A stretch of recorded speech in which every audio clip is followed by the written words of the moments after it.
Bonsoir à toutes et à tous et bienvenue au Flash. La SAMAO, la semaine des activités minières de l'Afrique de l'Ouest, c'est un nouveau cadre de promotion du secteur minier au Burkina. Pour être plus efficace, un décret ministériel a été adopté pour mettre fin à toutes les autres initiatives privées ou publiques qui organisaient les activités du même type.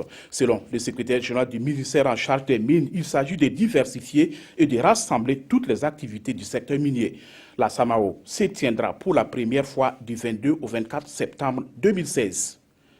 Assurer la transparence dans la gestion du foncier au Burkina, c'est la vision des élus nationaux. Une commission d'enquête parlementaire sur le foncier urbain a été mise en place à cet effet. Elle a entamé une tournée d'investigation sur le territoire national. Les membres de la commission séjournent actuellement à Koudougou pour auditionner tous les acteurs de la chaîne foncière. Il est question de diagnostiquer les irrégularités et de proposer des solutions pour une meilleure gestion du foncier au Burkina.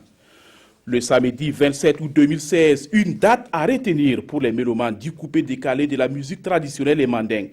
Et pourtant, tout a mal commencé avec l'annulation de ce rendez-vous qui était initialement prévu le 16 juillet et annulé pour non-respect de la réglementation.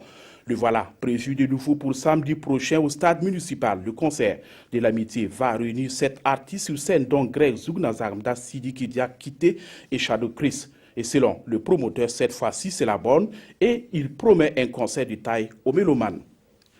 Cette nuit, plusieurs villages du centre d'Italie ont été dévastés par un séisme de magnitude 6,2 sur l'échelle de Richter. Le bilan provisoire ce soir est de 120 morts selon le chef du gouvernement italien, mais il pourrait s'alourdir compte tenu du nombre important de bâtiments qui se sont écroulés. Par ailleurs, les secours ont eu de grosses difficultés pour atteindre les zones touchées à cause de nombreux débris et de la géographie des lieux. Le secrétaire d'État américain John Kerry est en visite au Nigeria. Il s'est félicité des efforts déployés par le Nigeria pour lutter contre Boko Haram. Il a par ailleurs réitéré l'engagement des États-Unis aux côtés de ces pays de l'Afrique de l'Ouest dans sa lutte contre le terrorisme. Cette visite a lieu quelques heures après l'annonce faite par l'armée nigériane selon laquelle le leader du groupe djihadiste Aboubakar Shekau aurait été mortellement blessé dans un raid aérien. C'est la fin de ce flash. Merci de l'avoir suivi. Adama Koulibaly vous retrouve à 19h et Foussé Nekindo à 20h pour les prochains rendez-vous de l'actualité.